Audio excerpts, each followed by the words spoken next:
Welcome to MiceTech Talk with the technical information scientists of the Jackson Laboratory. Happy New Year, and thank you for tuning in to our first episode in 2021. My name is Caitlin, and I'm joined by my colleagues, Janine, Xingtong, and Sarah.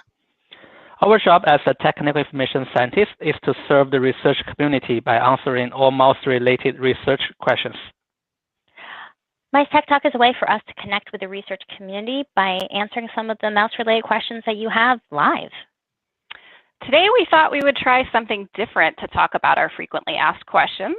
We're actually going to play a round of Jeopardy, and you guys can test your knowledge and play along with us if you like.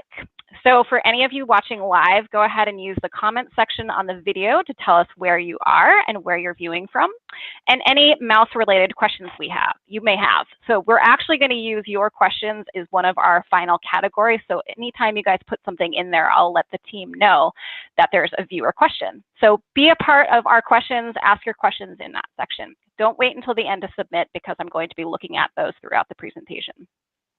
Hopefully you're ready with those questions because it's time for MiceTech Talk. So today, let's talk most frequently asked questions. So the basic Jeopardy rules apply. Every person is going to be limited to a 30-second answer, and everyone is going to be responsible for keeping track of their own score. If they get it correct, they'll add those points to their score, and if they get it incorrect or don't complete it, then they'll subtract from their score. The categories, as you can see, are breeding, genetics, phenotype, best model, and then of course where you guys who are viewing come in is viewer questions. All right, so the person who has been in TIS the longest is going to get to pick, and after that anyone can answer. So whoever is the fastest and the loudest will get to answer because I can't see you guys on the screen and we don't have a little buzzer. All right, we'll get through as many of those questions as we can in about 15 minutes, and then I'll decide when it's time to do Final Jeopardy. So, Sarah, you are the longest in TIS of the players. Let's play. Genetics 300. All right. Boop, boop, boop. Genetics 300. All right. What is the genetic background of my strain? Me. Oh. Xingtong. No, you can go. You can go. Go, Xingtong. Go, Xingtong. Okay. So do you need to show a strain or I just, okay, so genetic background of a strain means that, when you generate a strain, you may use a strain using the oocyte donor and using the, I would say, cell set to make the embryos and to generate the strain. So for transgenic lines, which stem cells you have been used and which you may cross with another strains, it will be a mix of, I cannot answer it better. Actually, I cannot answer it quite. It's 30 seconds question. hard. Yeah. There's so much pressure. Well, I know. If I can jump in real quick, really it depends on the strain. Right. If, you got to look at everything that you know about it. You need to look at the nomenclature. You need to look at the genetic background, how it was made, like the oocyte donor, and then what other strains was it crossed with. And from there, you can kind of piece together an answer. But start with a name. Start with what you see. Yeah, I thought we would having a strain, and then we could tell what is the genetic background. So that's like, yep, I don't take this 300. Okay, I give it to But Sarah. Can I pick for the next question? Sarah gets to pick again. Oh, right. Oh wait, right. I have to go back. Okay, the answer. I forgot. The answers are here. So the genetic back of your screen, it becomes. It's if you have a picture, it's going to be here, or if you have the name, it's going to be listed here. So this is a C57 Black 6, and that's how you tell from the nomenclature or even from the description on the strain data sheet. As Sarah said, there's going to be a lot of kind of contributing genetic backgrounds. All right, cool. All right, Sarah, pick again. I got to pick again. Hold on, I haven't gone back yet. There we go. Okay, let's go best model for 200. All right, I like the randomness too. All right, how do I determine what is the best model for my research? Me. Okay, fastest and loudest is Caitlin. So you should look and see what's been done previously in the literature, and you should also consider really specifically what are your research questions, and then look for a model that can really address what those questions are. And if you still have questions, you should email us at MiceTech@jax.org. Yeah, I will say that last part though is even if I don't know what the best model for my research is, or I might not know the best model for your research, so you can call us and we can talk about it, but I might not be able to tell you. So generally consult the published literature, run a pilot study, some other possibilities, but I say that's a good one, Caitlin. You can take that 200. All right, Caitlin, you're up next. Let us do phenotype for 100. All right. Oh, it's a daily double. I forget what happens here. Does it just double the points? Yes. Okay. All right. The daily double is, where can I find the list of publications describing each strain's phenotype? Me. I can take this one. All right. Loudest and fastest goes to Xingtong. Yeah. Check our strain data sheet. I mean, you can find from the, I believe we have a section that you can find the most recent curated references that has been collected by our curators, and it's most up to date. And if that's not enough, check our mouse genome informatics, and we have also a link from our strain data sheet, from where you can find more of the phenotype information, as well as references will also be listed there as well. Sounds good. Strain data sheet, of course. So there's a specific section on the strain data sheet. There's human beings that actually curate that information to the data sheet, and it also comes from another database called MGI, or Mouse Genome Informatics. And we had a show about that last year, a couple months ago. So if you guys want to, check out that show as well. All right, Xingtong, you get to pick next. You get 200 points for that, by the way. Perfect. It's 200. Yeah, I'll pick the breeding, 400 points. All right, big money. I've been breeding for 3 years, and now I see belly spots in my mice. Is that okay? Me. All right, sounded like Sarah. Yeah. Okay, so if you've been breeding for 3 years, you're probably, if you haven't been maintaining it in by refreshing your colony, you may be observing genetic drift. Belly spots is one of the observable observations you might see with genetic drift, but there's plenty of genetic drift that's not visible. So belly spots is one indication. So genetic drift. All right, genetic drift is correct, yeah. Sarah, do you want to talk about how you might avoid genetic drift since we're here? So the best thing to do is to make sure that as you're breeding, you're constantly evaluating your colony, always being observant. So things like observing belly spots, but also observing whether the phenotype is changing. If you're getting differences on the onset of your phenotype or how it presents in your mice than you previously did, that's also an indication. But also, anytime you're breeding your mice for more than 8 to 10 generations, you can develop genetic drift. It just occurs over time. There's no avoiding it. We have a whole webinar on it, but the best way to manage genetic drift is to refresh your colony. So every 8 to 10 generations, you want to breed back to the background genetic, the genetic background. So if it's on a black 6J, you're going to want to breed to a black 6J in order to kind of refresh it and hopefully breed out some of those mutations that have arisen through time. Awesome. Thanks, Sarah. 400 points.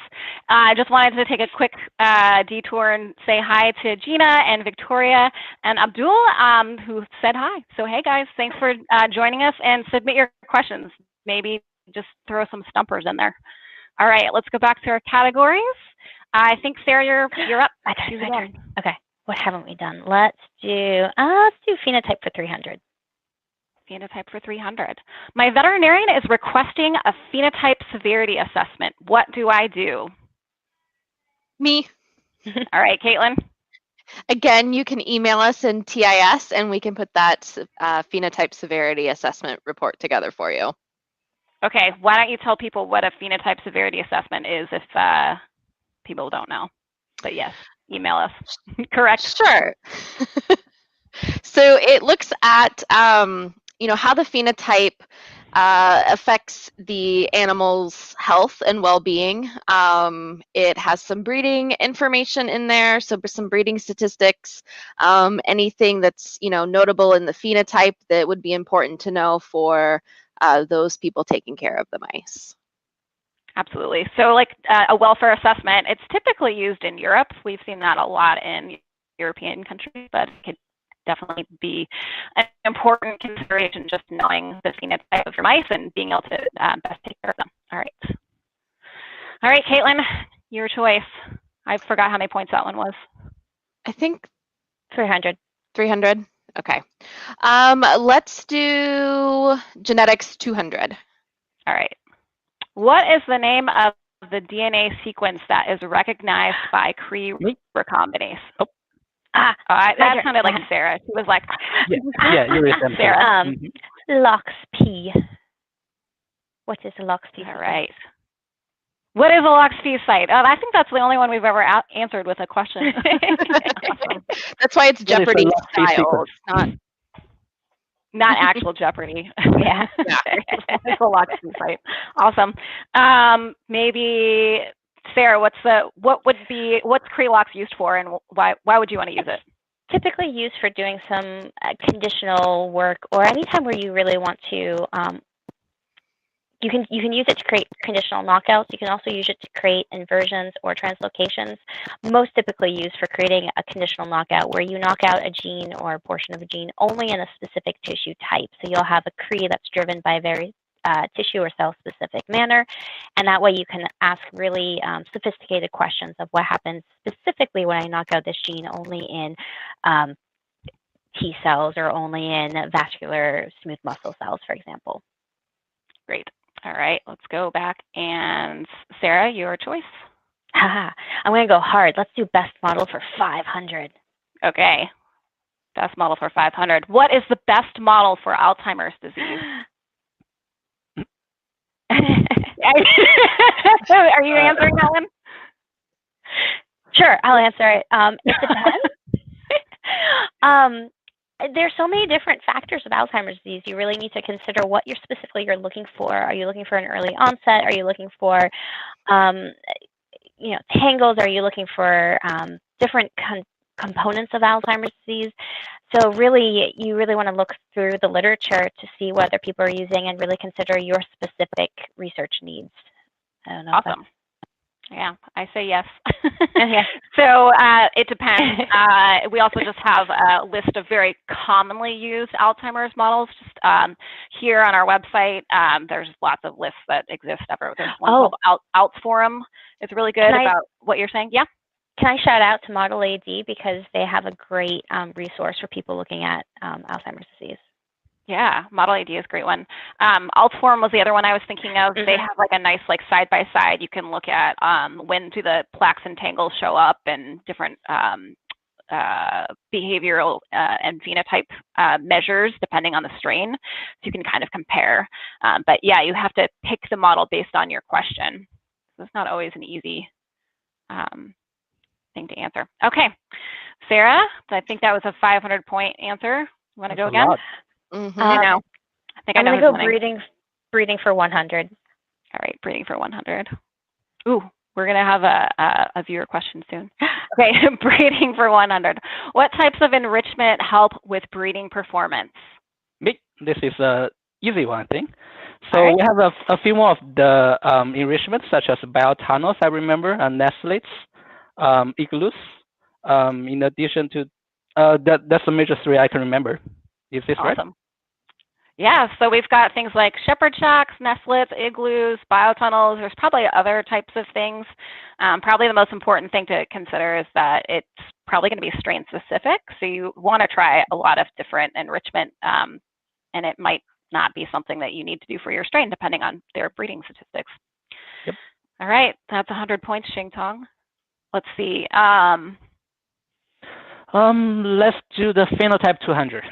Okay. Why doesn't my reporter strain need to be homozygous? I can observe. Oh, you can. I think Caitlin. Okay, so your reporter strain doesn't need to be homozygous, because the heterozygous is still mouse is still going to express your reporter, and so you're still going to see that fluorescent protein or the LAC-Z protein in those cells, even as heterozygotes. Yeah, definitely. They basically show their phenotype as a heterozygote. As I guess in contrast to like a knockout, where if you're trying to get rid of expression, there's 2 chromosomes, so you have to get rid of both of those copies of the allele. All right. I think that was 200 points. I think so. All right. All right, you're up again. Do we want to do that viewer question? Viewer question for 100? I thought it was a viewer question, but it was a viewer comment. Sorry about that. Oh, okay. Never mind. Let's do best models for 300. All right. So, all right, best model. I want to study graft versus host disease. What models should I consider? Me? I can take this one. So, 300? I think the most commonly used model we have should the PBMC, humanized NSG mice, and which the mice will develop GVHD. I think is like 2 weeks after the engraftment, and the mice will be died normally around 5 to 6 weeks. That's as far as I can remember. But I mean, this would be a good model to mimic the graft versus host disease.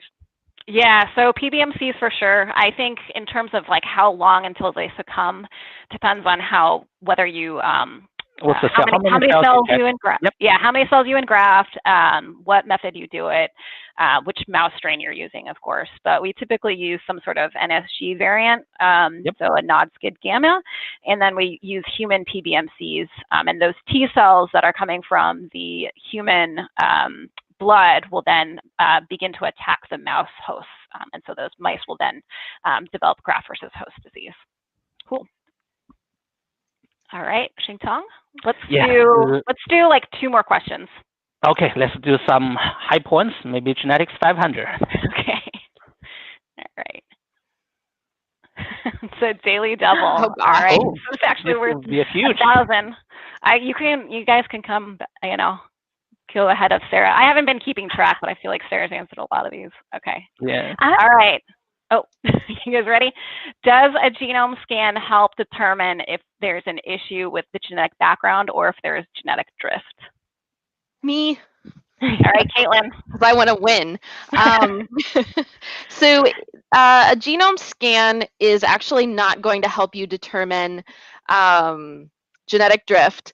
It can help you to determine genetic background if we know 2 possibilities. So we could compare, for example, the genome to a C57 Black 6J background versus maybe like a 129. But we have to know what those 2 backgrounds are. We can't just scan the genome to see if there's an issue with genetic background. You might be able to consider the Gigamuga, I believe is what it's called, right? Yep. That can help you maybe assess some issues with genetic background or genetic drift instead. Yeah, I think genetic drift is a tricky one. Like, I don't know that there's anything that exists that can detect genetic drift aside from like whole genome sequencing, because like you don't know where genetic drift is going to show up. Like, it's just even a Gigamuga is a certain number of SNPs. It's not the entirety. So there, it's still if you happen to catch that SNP, then you'll see it. But it's I mean, whole genome sequencing could be the way to search for the genetic drifts, but that can be cost and maybe not essential. Realistically, if you think you have genetic drift, the best thing to do is probably do a colony refresh and see if you get back, see any changes again. Yeah, but a genome scan is good. Like Caitlin said, it's usually used for backcrossing. So if you're trying to speed up your backcrossing from one genetic background to another one, that's probably like the best case scenario to use them for. All right, cool. All right, so we should do 1 more question and then we'll do our No.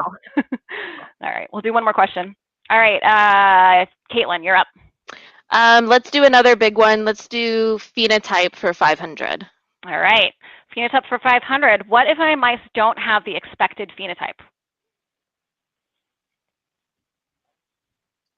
All right, I'll address that one. All right, Sarah. Well, you want to look through the literature to make sure that the phenotype you're looking at, you really want to see how other people have really observed it. So, for example, if you're looking for expression pattern of a particular fluorescent allele, you want to see how people have actually established the expression pattern. Were they doing live fluorescence? Were they doing immunofluorescence? Were they using a specific antibody? Things like that. You also want to look at where that data is coming from, so how long it's been, if it was on a specific genetic background. So if you're looking at data from the literature that said a specific phenotype, but it was been back-crossed to a different genetic background, it's possible the genetic background could have affected the phenotype itself. The biggest answer is, yeah, look through the literature. And then if you have any questions or you're trying to understand all that information or you're trying to piece together everything that's going on, come our way, talk to us. We can see if we can work with you to understand what might be happening.